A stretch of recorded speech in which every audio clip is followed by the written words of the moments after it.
Pernah kepikiran gak sih gimana caranya susu yang gampang banget basi bisa diubah jadi minuman super yang menyehatkan?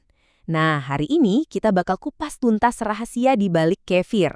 Ini adalah keajaiban fermentasi yang bisa mengubah bahan pangan biasa jadi sumber probiotik yang luar biasa. Oke, kita mulai dari dasarnya dulu ya, susu. Kita semua tahu cairan putih ini tuh sumber nutrisi yang kaya banget. Penuh protein buat otot, kalsium buat tulang, dan banyak vitamin yang bikin tubuh kita fit. Nggak heran kan susu jadi andalan di seluruh dunia. Tapi, ada satu masalah besar. Susu itu gampang banget basi. Kenapa? Ya simpel aja, semua nutrisi yang bagus buat kita, ternyata juga jadi makanan lezat buat mikroorganisme lain yang nggak kita inginkan. Hasilnya, susu jadi cepat asam dan nggak bisa diminum lagi. Terus, gimana dong solusinya? Ternyata dari zaman dulu orang-orang udah nemuin cara yang jenius. Sebuah metode yang bukan cuma bikin susu lebih awet, tapi juga bikin manfaatnya jadi berlipat ganda. Jawabannya tentu saja adalah fermentasi. Dan inilah dia jagoan kita, kefir.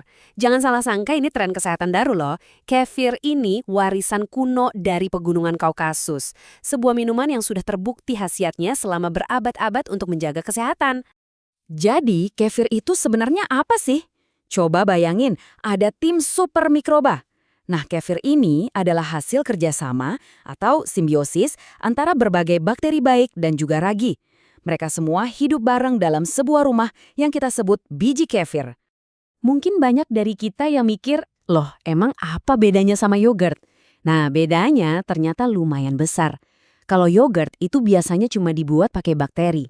Kalau kefir, dia bawa pasukan lengkap, bakteri plus ragi. Pasukan ragi inilah yang bikin kefir jadi unik. Rasanya lebih kompleks, teksturnya lebih ringan, dan ada sensasi soda alami yang seger. Nah, yang paling seru, kita bisa loh jadi ahli fermentasi di dapur kita sendiri. Prosesnya itu jauh lebih gampang dari yang kita bayangkan. Yuk kita bedah bareng-bareng dalam 4 langkah utama. Oke, sebelum mulai, kita siapin dulu alat dan bahannya. Ada satu aturan penting nih, hindari bahan logam. Jadi pakailah pengaduk dan saringan dari plastik atau kayu.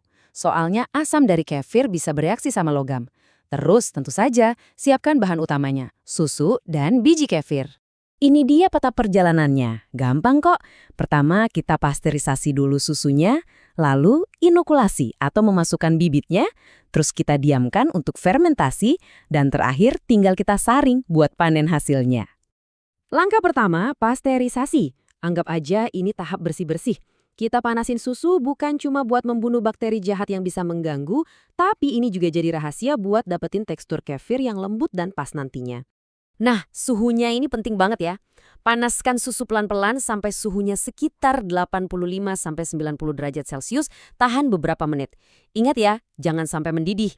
Setelah itu, yang paling penting, dinginkan lagi susunya sampai suhu ruang sekitar 25-28 derajat. Kalau susunya sudah dingin, sekarang waktunya inokulasi. Kedengerannya emang canggih ya, tapi artinya simpel aja kok. Kita masukin biji kefir ke dalam susu. Tinggal aduk pelan-pelan pakai pengaduk non-logam, biar semua bijinya terendam dan siap bekerja. Terus, butuh bibit kefirnya seberapa banyak sih? Patokannya gampang aja, sekitar 3-5% dari jumlah susunya. Jadi, kalau susunya 1 liter, kita pakai biji kefir sekitar 30-50 gram. Nah, ini bagian yang paling asik. Kita tinggal diamkan dan biarkan alam bekerja. Tutup wadahnya pakai kain yang berpori, ini penting, supaya ada pertukaran udara, lalu simpan di tempat yang teduh, jauh dari sinar matahari langsung. Tenang aja, para mikroba ini sudah tahu kok tugas mereka. Terus didiamkannya berapa lama? Standarnya sih antara 18-24 jam. Tapi disinilah serunya, kita bisa atur sendiri. Kalau suka rasa yang lebih ringan, 18 jam cukup. Kalau mau rasa yang lebih tajam dan asam, bisa didiamkan sampai 48 jam. Semuanya tergantung selera. Setelah ditunggu seharian, nanti bakal kelihatan deh susunya mengental jadi semacam gumpalan atau curd. Nah, itu tandanya berhasil.